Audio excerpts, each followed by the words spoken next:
बहुत समय की बात है। एक गांव में एक ब्राह्मण अपनी पत्नी और बच्चों के साथ रहता था। उसकी जिंदगी बेहद खुशहाल थी। उसके पास भगवान का दिया सब कुछ था। सुंदर सुशील पत्नी, होशियार बच्चे, खेत, जमीन, पैसे थे। उसकी जमीन भी बेहद उपजाऊ थी, जिसमें वो जो चाहे फसल उगा सकता था। लेकिन एक समस्या थी कि वो खुद बहुत ही ज़्यादा आलसी था, कभी काम नहीं करता था। उसकी पत्नी उसे समझा समझा कर थक गई थी कि अपना काम खुद करो, खेत पर जाकर देखो, लेकिन वो कभी काम नहीं करता था। वो कहता, मैं कभी काम नहीं करूँगा। उसकी पत्नी उसके आलस्य से बेहद परेशान रहती थी, लेकिन वो चाहकर भी कुछ नहीं कर पाती थी। एक दिन एक साधु ब्राह्मण के घर आया और ब्राह्मण ने उसका खूब आदर सत्कार किया। खुश होकर सम्मान पूर्वक उसकी सेवा की। साधु ब्राह्मण की सेवा से बेहद प्रसन्न हुआ और खुश होकर साधु ने कहा कि मैं तुम्हारे सम्मान व आदर से बेहद खुश हूँ। तुम कोई वरदान मांगो।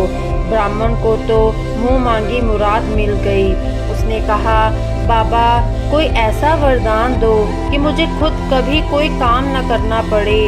आप मुझे कोई ऐसा आदमी दे दो जो मेरे सारे काम कर दिया करे। बाबा ने कहा, ठीक है, ऐसा ही होगा, लेकिन ध्यान रहे तुम्हारे पास इतना काम होना चाहिए कि तुम उसे हमेशा व्यस्त रख सको।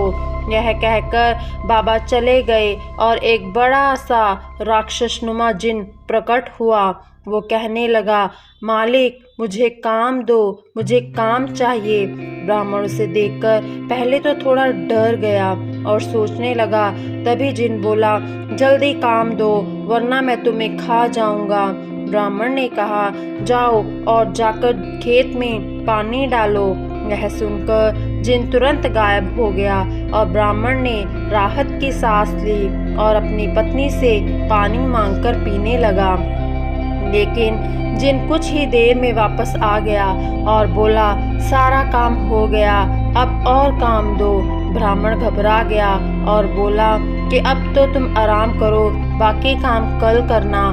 जिन बोला, नहीं, मुझे काम चाहिए, वरना मैं तुम्हें खा जाऊंगा। ब्राह्मण सोचने लगा और बोला, तो जाकर खेत जोत लो, इसमें तुम्हें पूरी रात लग जाएगी। जिन गायब हो गया। आलसी ब्राह्मण सोचने लगा कि मैं तो बड़ा चतुर हूँ। वो अब खाना खाने बैठ गया।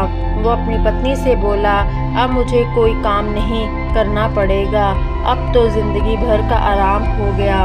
ब्राह्मण की पत्नी सोचने लगी कि कितना गलत सोच रहे हैं उसके पति। इसी बीच वो जिन वापस आ गया और बोला, काम दो, मेरा काम हो गया, जल्दी दो, वरना मैं तुम्हें खा जाऊंगा। ब्राह्मण सोचने लगा कि अब तो उसके पास कोई काम नहीं बचा, अब क्या होगा। इसी बीच ब्राह्मण की पत्नी बोली, सुनिए, मैं इसे काम दे सकती हूँ क्या? ब्राह्मण ने कहा, दे तो सकती हो, लेकिन तुम क्या काम दोगी? ब्राह्मण की पत्नी ने कहा, आप चिंता मत करो, वो मैं देख लूँगी। वो जिन्न से मुख्तिब होकर बोली, तुम बाहर जाकर हमारे कुत्ते मोती की पूंछ सीधी कर दो। ध्यान रहे, पूंछ पूरी तरह से सीधी हो जानी चाहिए। जिन चला गया। उसके जाते ही ब्राह्मण की पत्नी ने कहा, देखा आपने कि आलस कितना खतरनाक हो सकता है। पहले आपको काम करना पसंद नहीं था और अब आपको अपनी जान बचाने के लिए सोचना पड़ रहा है कि उसे क्या काम दें। ब्राह्मण को अपनी गलती का एहसास हुआ और वो बोला, तुम सही कह रही हो, अब मैं कभी आलस्य नहीं करूँगा, लेकिन अब मुझे डर इस बात का है कि इसे आगे क्या काम देंगे। यह मोती की पूंछ सीधी करके आता ही होगा। मुझे बहुत डर लग रहा है, हमारी जान पर बन आई, अब तो यह हमें मार डालेगा। ब्राह्मण की पत्नी हंसने लगी और बोली, डरने की बात नहीं, चिंता मत करो, वो कभी भी मोती की पूंछ सीधी नहीं कर पाएगा। वह जिन लाख कोशिशों के बाद भी मोती की पूंछ सीधी नहीं कर पाया। पूंछ छोड़ने के बाद फिर टेढ़ी हो जाती थी। रात भर वो यही करता रहा।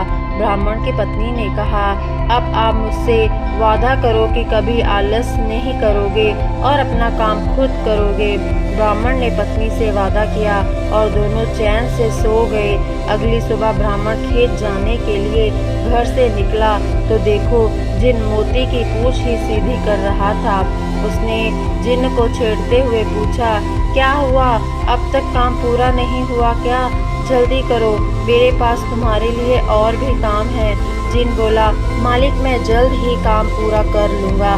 ब्राह्मण उसकी बात सुनकर हंसते हंसते खेत पर काम करने चला गया और उसके बाद उसने आलस हमेशा के लिए त्याग दिया।